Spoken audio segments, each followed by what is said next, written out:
Bienvenue sur votre chaîne préférée Akhbar al-Blad de Hassan Atlemcen.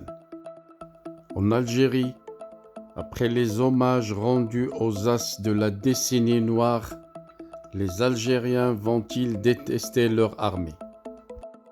C'est ce dont on va parler dans cette vidéo, mais pas avant de vous demander de vous abonner à votre chaîne préférée Akhbar al-Blad de Hassan Atlemcen si vous ne l'êtes pas encore. Mais si vous êtes déjà abonné, n'oubliez surtout pas de cliquer sur la cloche pour être sûr de recevoir à chaque fois qu'il y a du nouveau sur la chaîne un bip qui vous avise et qui vous invite à y aller pour être les premiers à consulter la nouvelle vidéo, les premiers à écouter les nouvelles informations sur la chaîne Akhbar al-Blad de Hassan Atlemcen. Il est presque 2 heures du matin sur Akhbar al-Blad de Hassan Atlemcen. Bonne soirée et bonjour.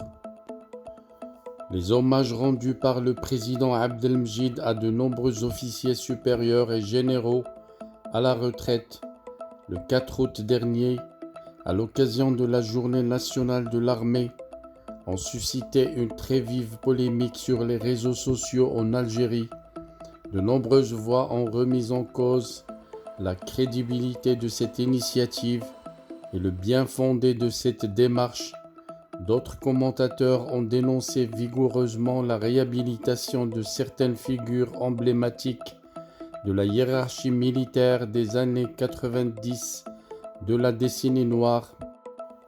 Ces polémiques populaires ont au moins le mérite de révéler la relation schizophrénique qu'entretiennent les Algériens avec leur institution militaire. En Algérie, presque tout le monde critique l'armée, mais presque tout le monde la défend et la vénère en même temps. Une récente étude du Centre arabe de recherche et d'études politiques à Doha résume parfaitement cette schizophrénie et explique ses rouages. Cette étude a démontré que l'armée est l'institution qui bénéficie du niveau de confiance le plus positif au sein de la population algérienne, un niveau de confiance qui avait augmenté au cours de ces dernières années, notamment depuis le déclin du régime Bouteflika. Preuve en est, en 2011, 61% de personnes interrogées en Algérie dans le cadre de cette étude ont déclaré faire confiance à l'armée algérienne. La même réponse a été soutenue par 87% dans l'enquête 2019-2020. Il s'agit de l'institution d'État algérien la mieux notée. Cette étude de 61 pages a été réalisée entre novembre 2019 et juillet 2020.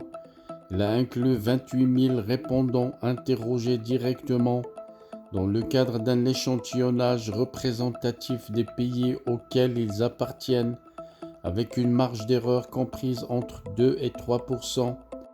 Dans ce sondage, les interrogés ont répondu sur des questions sur la religion, la politique, la Palestine et les révolutions arabes. Cette étude du Centre arabe de recherche et d'études politiques a même révélé que les Algériens soutiennent davantage leur armée populaire que le Hirak. Ce mouvement de contestation populaire né le 22 février 2019 est soutenu par 71% des Algériens contre 0,6% qui s'y sont opposés, alors que 23% des répondants ne donnent aucune réponse. L'armée nationale algérienne suscite ainsi davantage d'adhésion au sein de la population algérienne que le fameux Hirak, qui a été présenté comme étant le mouvement populaire le plus fédérateur de l'histoire contemporaine de l'Algérie. Ces données traduisent une ambivalence complexe des Algériens à l'égard de leur institution militaire.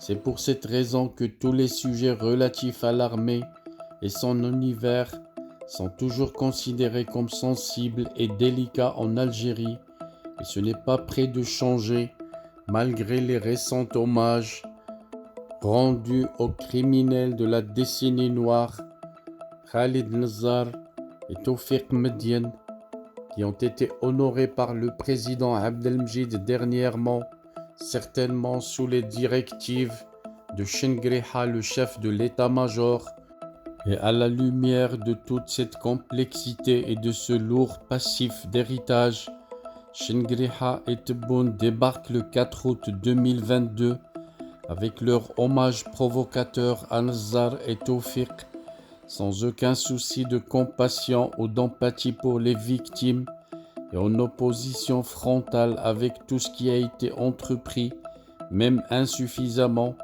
pour l'apaisement. Ils ont ravivé les blessures, réveillé le sentiment d'injustice et abîmé les petits acquis engrangés par les initiatives de Zarwal et de Bouteflika. Tôt ou tard, l'Algérie sera obligée de passer par la justice transitionnelle qui doit être mise en œuvre dans le cadre d'une véritable transition vers la démocratie, mais certainement pas sous le commandement militaire du régime actuel. L'Algérie nouvelle tarde à se faire jour, car malgré toutes les tentatives de la propagande pour vendre le récit d'une Algérie qui se renouvelle, c'est la stagnation politique, économique, sociale et diplomatique. Le constat est flagrant, la gérontocratie militaire navigue sans projection vers l'avenir. Tout ce qu'ils font ou pensent faire ne dépasse pas 2 ou 3 mois de visibilité. C'est une fatalité biologique vu leur âge, déconnectés du peuple, des évolutions du monde et accrochés au schéma du passé. Cette gérontocratie est incapable de réformer quoi que ce soit.